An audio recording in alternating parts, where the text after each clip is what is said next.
Town and Friends special episode. Bring it in.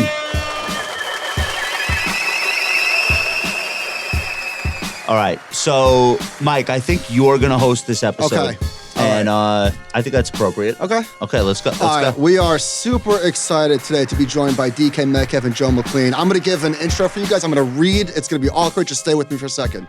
All right, DK Metcalf is one of the best wide receivers in the National Football League. He wears number 14 for the Seattle Seahawks. What is this one of? What are we doing here? I mean, it's one of. There's a lot. There's Isaiah Hodgins on the Giants. We give respect to everybody. We need help. We need help. Help us. All right, DK holds the record for most receiving yards by a rookie in a playoff game, most yards in a season for any Seahawk. In just 4 seasons, he has already over 300 receptions, 4,200 yards, and 35 touchdowns. He is the owner of one of the craziest highlights in NFL history when he ran down Budda Baker, who had a 20-yard head start. Remember this one? Yes. We're playing clips now. I want to see the reaction. All right, DK is going to do big things once his NFL career is over, but for now, his sole focus is winning games for the Seattle Seahawks. Unbelievable. I remember this real time. Was this Monday night or Sunday night? Sunday night. How many people ask you about this? Everybody. Everybody. Yes. I mean, this is legendary shit. I mean, all right, no doubt. All right, Joe McLean. Joe is the Chief Growth and Innovation Officer and Senior Managing Director of MAI Capital Management. Joe provides planning and investment advisory services to professional athletes, entertainers, and entrepreneurs. His clients include Academy Award winners, NFL and NBA world champions, MLB All-Stars, and PGA golfers. Joe played college basketball for the Arizona Wildcats for legendary coach Lute Olson, alongside NBA stars Michael Dickerson and Jason Terry, and Miles Simon. That's right. Who was an insane college athlete and didn't quite make it in the pros. All right. We are the Lakers now. He coaches for the Lakers? Yeah, he's coaching with the Lakers. Lakers. No shit. Yeah. I did not know that. Guys, welcome to the show. Thank you so much for doing this. This is so exciting. So we are super excited to have you guys. We're talking about athletes and money and all that sort of stuff. We're going to start out with, we're going to rewind the clock to the NFL draft. I remember when you were drafted. I'm a huge Giants fan. I'm not a big college football fan, but you came out of the scene with those pictures. Everybody's like, who the f is this monster? That's a wide receiver. He looks like a defensive end or something. So I want to know, and I'm sure you get this all the time, so apologies for bringing it back up, but what was the draft like? You were the 9th receiver drafted, and some of the lists of players that were drafted before you, it's like laughable at this point, but I'm sure in real time that was probably agony for you. So what was it like being the 9th receiver drafted? Are you thinking about like just ego, financials, like I'm with my whole family, I'm embarrassed? What was it like for you? I would say it's more so an embarrassment because I actually went to the draft and my family was there and they had to just sit and watch me go through, that process of watching 2 receivers in the first round. And then 7 others get drafted before me the next day. It was just, I just felt embarrassed, and then the question came up through my head, like, am I even good enough to play in the NFL? Which is laughable now, but when you're sitting there and you got 63 other people drafted before you, you kind of get to replay all the mistakes that you made and all the reps that you didn't do or the decisions that you didn't make properly while you were in college and growing up, and then right after your name is called, it's like, why was I even mad? Like, did you meet with these teams in advance and be like, I thought this was done. Like I thought I was good. Yeah, every team that drafted a receiver. Yeah. I remember walking out of the Cardinals draft meeting, and I said, you can either play against me on Sundays or get your ass whipped by me at practice. So, that's right. Pick your choice. And they took Andy Isabella. Is that who they drafted? They took Andy Isabella and Byron Murphy. Like A.J. Brown and Debo is one thing, but as I'm going through the list, I'm like, oh my God. Oh my goodness. So who goodness. do you talk to? So who do you talk to in that moment to like get recentered, refocused? Because you still have your whole career ahead of you. And now I almost would argue like it's kind of good having a chip on your shoulder. I know I do. You must have from that moment. But like who do you talk to in that moment and what do they tell you? Well, my dad was a big person for me that I leaned on for most of my inspiration and any time I was going through anything because he lived the life of an NFL player, 9-10 years before me. So just to see his son in that same moment, it was like, it was a blessing, for him to go through that process. So I couldn't, downplay it. Like it wasn't just a blessing for me to just even be considered in the first or second round. Looking back at it, I was mad, I was angry, but, now nobody even, says anything about the 64th pick or No. about draft night. I was watching that video of you and your dad. Man, that got me a little dusty. That was a hell of a emotional it was a moment. blessing, just to hear my name called, and it was work from that point forward. Are you a person that thinks that things happen for a reason and that this was supposed to be the way it played out? Oh, for sure. It looks like that from the outside looking in. Yes, sir. I mean, I look at signs, and I never take anything for granted. And for him, and for God to put me in the second round to go to the Seattle Seahawks.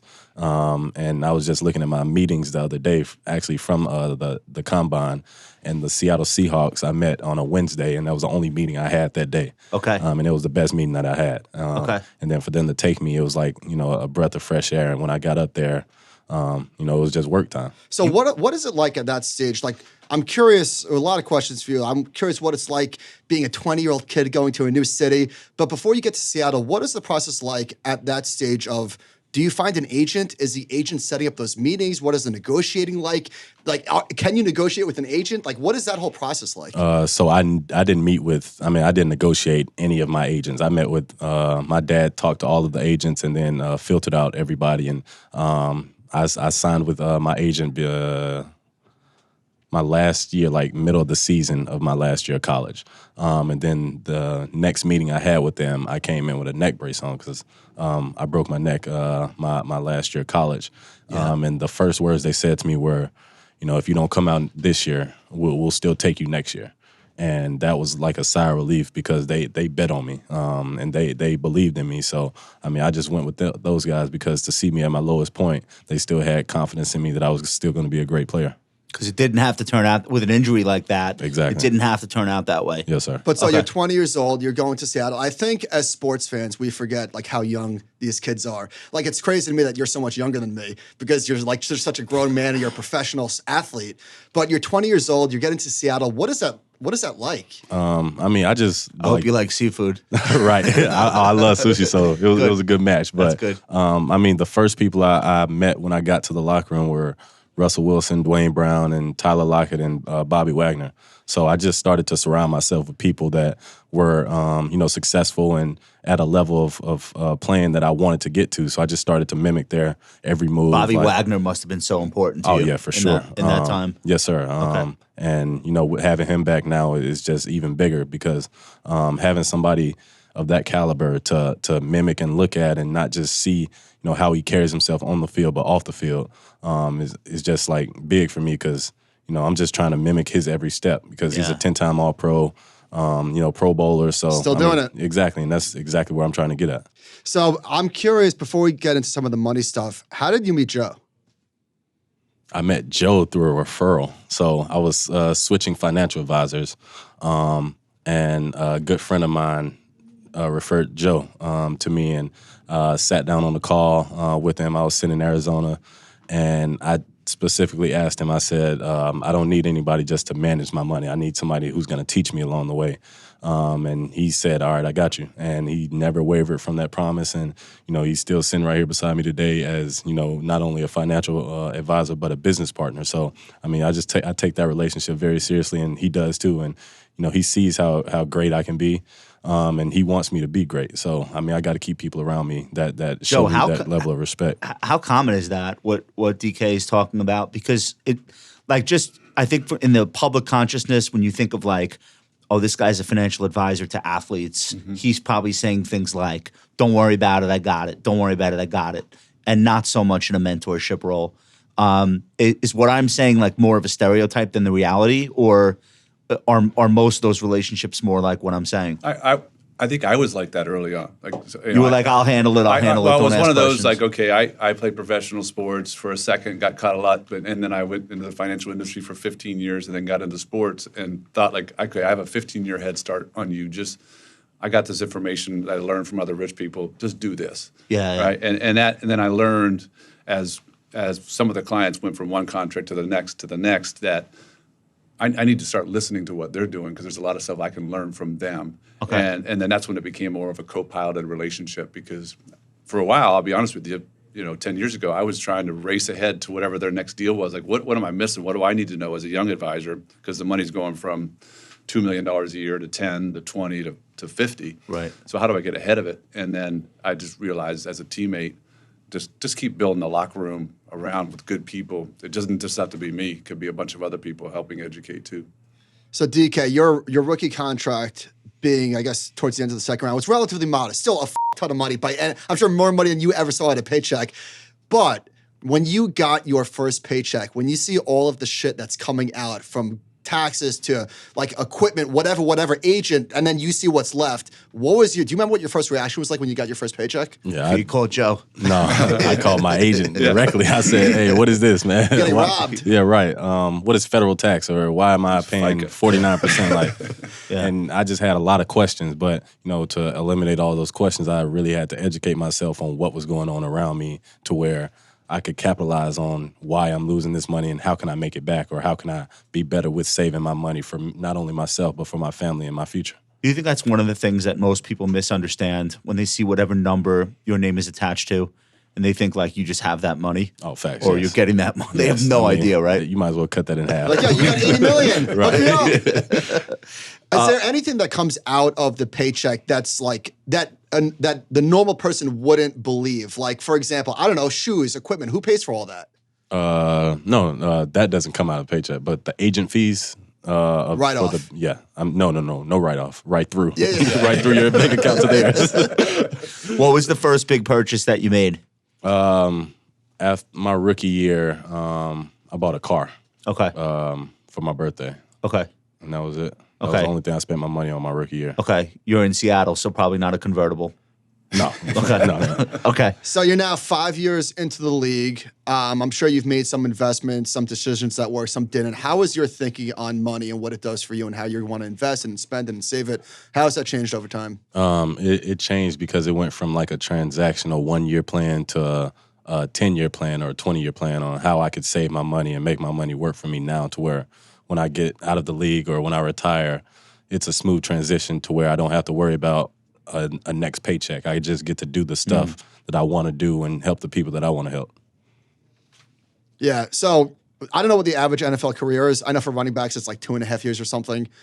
I don't know what it's like for receivers. I'm sure it's a lot more than that. But nevertheless, you've got you got your extension. God willing, you've got like maybe one left in you. Who knows? But it's finite, right? It's not a 20-year career. So how do you balance, like, you want to enjoy yourself today and you don't want to like deprive yourself, but you've got to make it last the rest of your life, your family, your kids, grandkids, all that sort of stuff. So how do you balance that? I say the best way to balance it is just knowing and making a conscious decision that you have to plan for your retirement, but at the same time, it's okay to live day to day. Like, they could coexist, and you can, buy yourself a nice watch, but you have to also save and put money away, for when you retire, and you still have to pay for your daughter's dance or for her to go to prom. So I think it's just having that conscious decision, and Joe helped me along with this, is just saving 80% of my net taxes and then making that 20%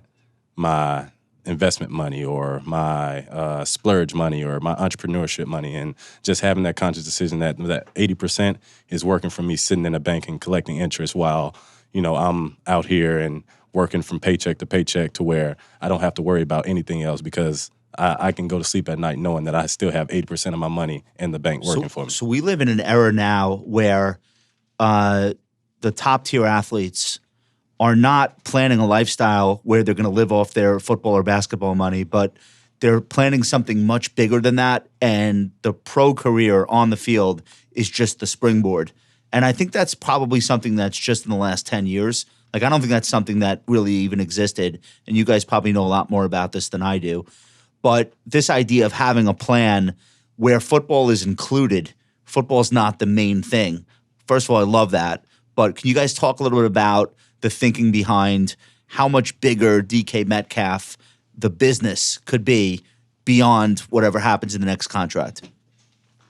I would say 2 years ago when I ran in a track meet, I finished the track meet. I didn't win anything. I got 7th place. But everybody that was around me after the track meet was like, thank you for bringing so many eyes to the sport. I'm a football player, and I helped boost the ratings of a track meet. So I knew then that, okay, I can be somebody big in the world. And anything I put my mind to, I can succeed at doing it. So capitalizing off my name and likeness now and not when I retire is one of the biggest decisions that I made. And how do I continue to capitalize off of that? I'm not just a football player. I'm going to be an actor one day. I love fashion. I love watching movies, directing movies, producing movies. Like, I want to have my hand in so many different pots to where the next generation of athletes or the next generation behind me can put their head down and say, okay, I'm not just going to be solo and just be put in a box to where people can just name me. Like, no, you can be whatever you put your mind to. And that's just one thing that I'm trying to encourage people and inspire people to do, is just don't let somebody just put you in a box and just say you're a workout warrior or you're just an athlete. No, I'm more than an athlete. I can sit in business meetings with top execs of, a head company, and I can make business decisions because I'm just that knowledgeable in that area to where they're going to listen, not only because I wear a jersey and, their son or their daughter loves me or loves the football team that I play for, but, I'm also knowledgeable in the area to where I can make a decision that's going to change your life and your business's life forever. I love that. And you could extend your prime. Your prime could go into your 60s. Correct. If you're successful. So what do you have to do from an investing standpoint to prepare for what DK has in mind? So I think it's what he referenced earlier. It's choosing that percentage of lifestyle you're going to live off of before the lifestyle chooses it for you. So that 80%, knowing that's automatic. So delayed gratification. And that's not negotiable, right? On your end. No, it's a co-pilot. He can go to 90 if he wants to go to 90. But I remember we'll top off at 80.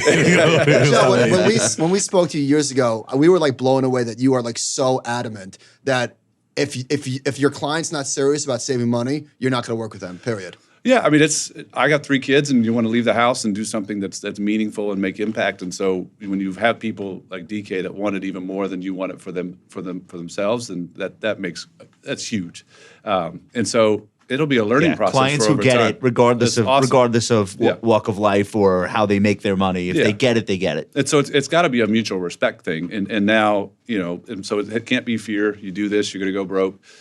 Now it's someone's going to get drafted by Seattle, on tomorrow, and then when he's in the locker room, they're going to go directly to his locker because he's the pro's pro. Right? That's a respect level that he now has in the locker room that I think even in college or in high school, you don't typically aspire for that. Like, you had posters of players on the wall, not paychecks, and not an enterprise, and now he's an enterprise. So building out a plan to make sure, even if some of these other entrepreneurial things that he has going on doesn't work, you still have 12 to 24 paychecks paying you for the rest of your life. That's stuff that no one in school ever taught us. Yeah. Right. And so now that he's building out DKM Enterprises and has something he wants to do in fashion, building out production, being in Hollywood, having his foundation set up and doing meaningful things in Seattle and Mississippi, it's now every move he makes, 1 + 1, he has to equal 6.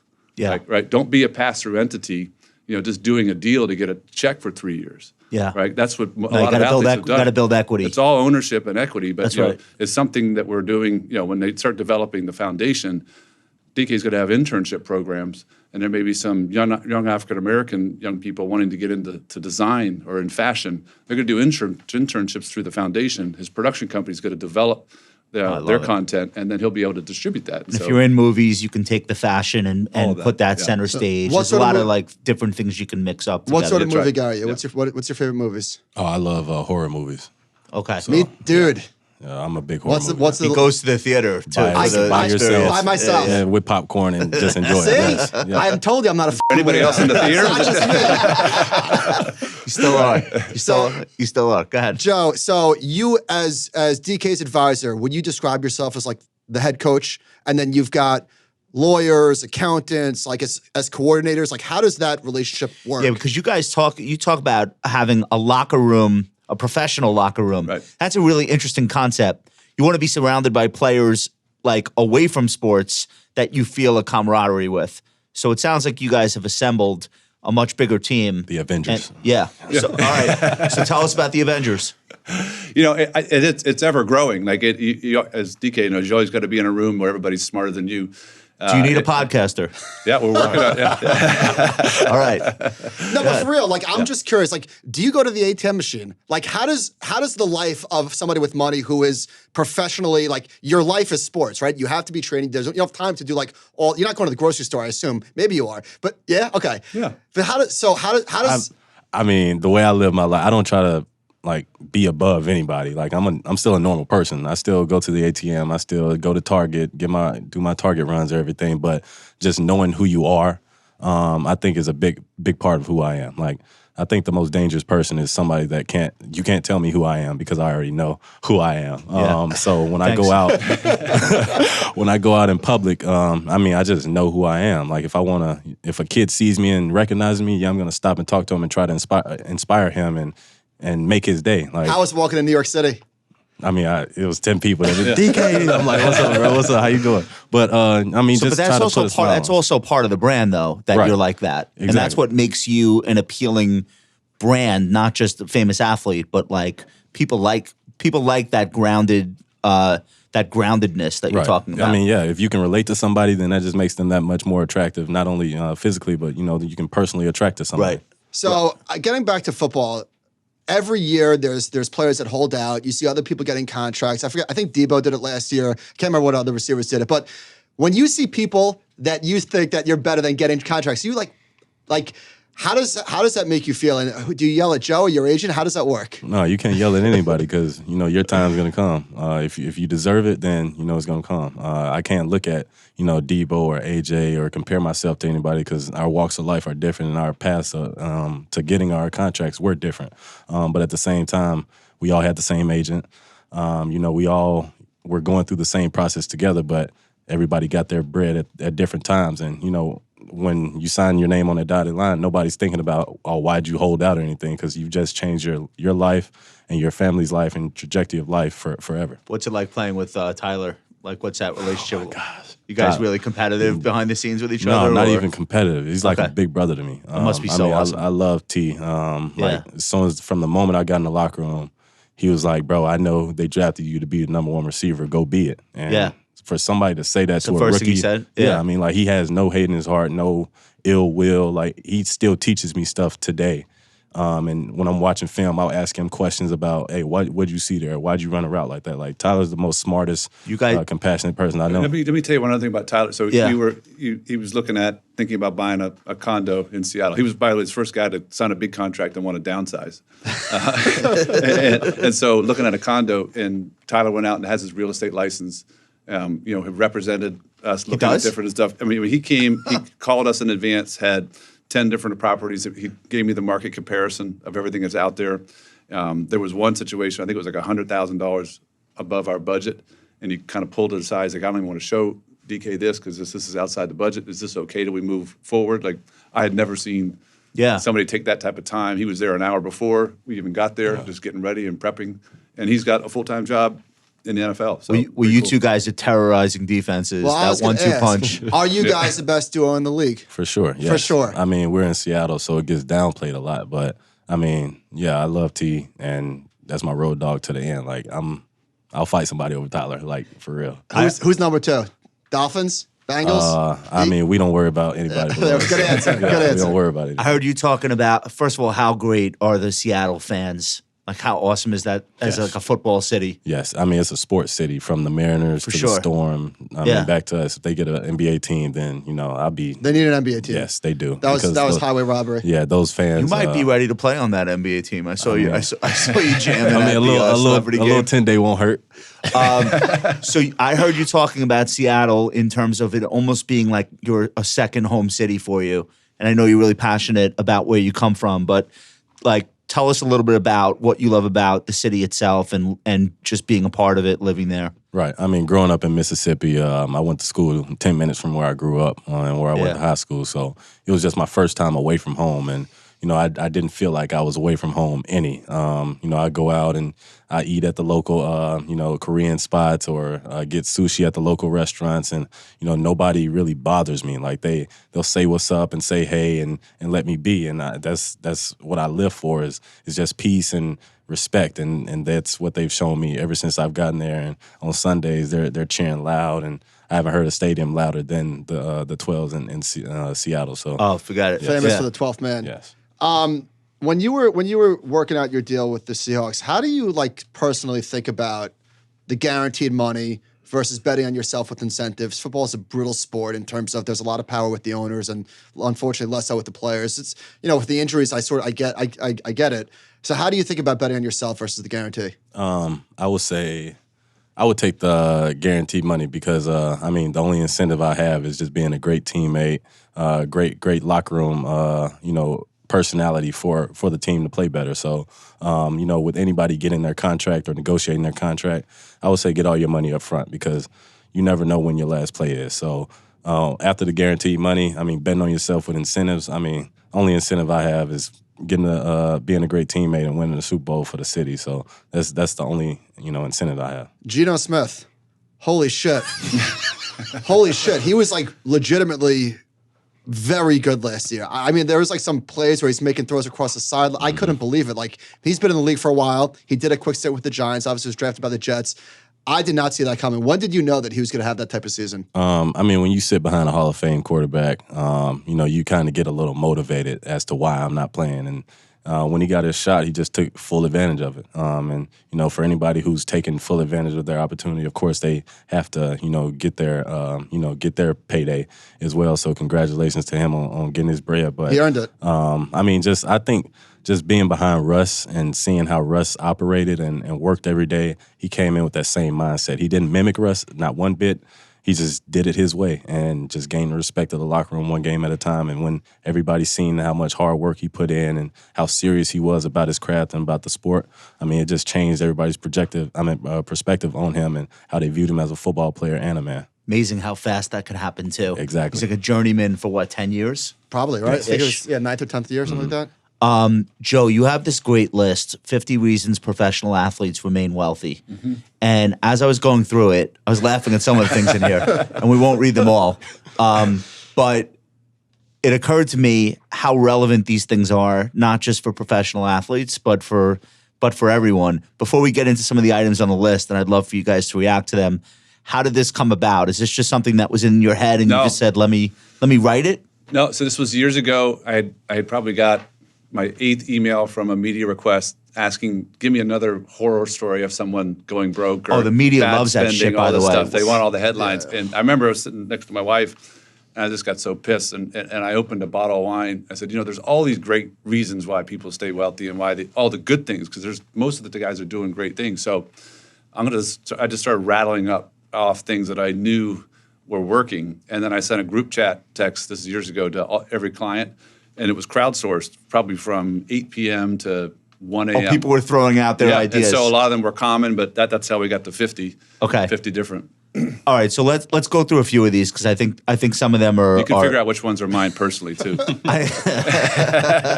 All right, so the first one, pay yourself first. Yep. This sounds so obvious, but it's not obvious in the moment as you go decision by decision.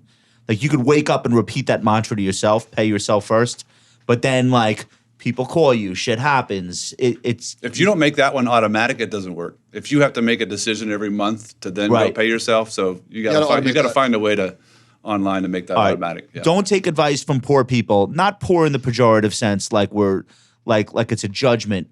Kanye said something like this: I don't take advice from anyone with less money than me. Yep. That was I was a former college teammate who lost his entire first contract and then realized he really loved his family and his friends. But they were not in a position to have an opinion on this stuff. And so they were the one managing all the money, and then he realized they're really good at being poor.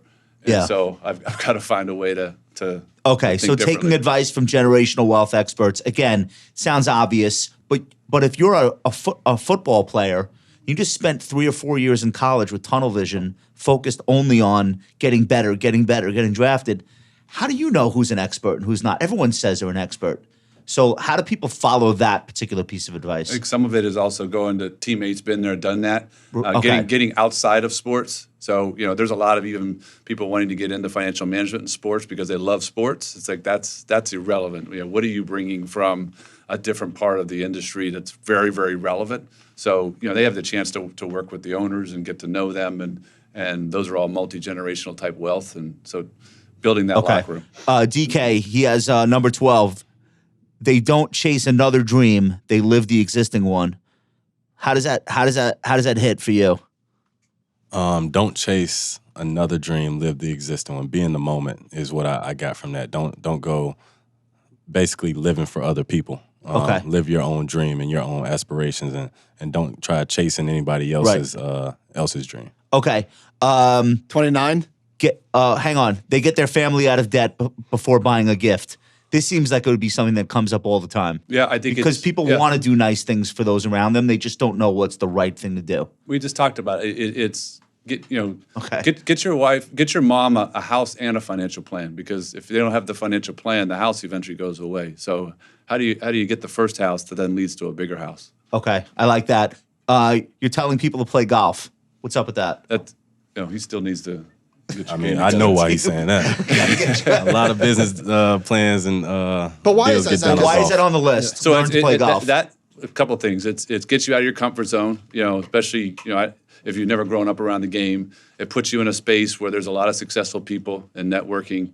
But first, it's out of your comfort zone, something you've never been engaged in before. That could be another 5 hours. It's 5 hours that you're not doing other shit. Yep. Also. Yep. Which has got to. Yep. I think it takes your mind off stuff too when you're out there. What's 29, Mike? Oh, the rims are 21 inches or less. That one's mine. Okay, was that a joke or are you serious? No, that was.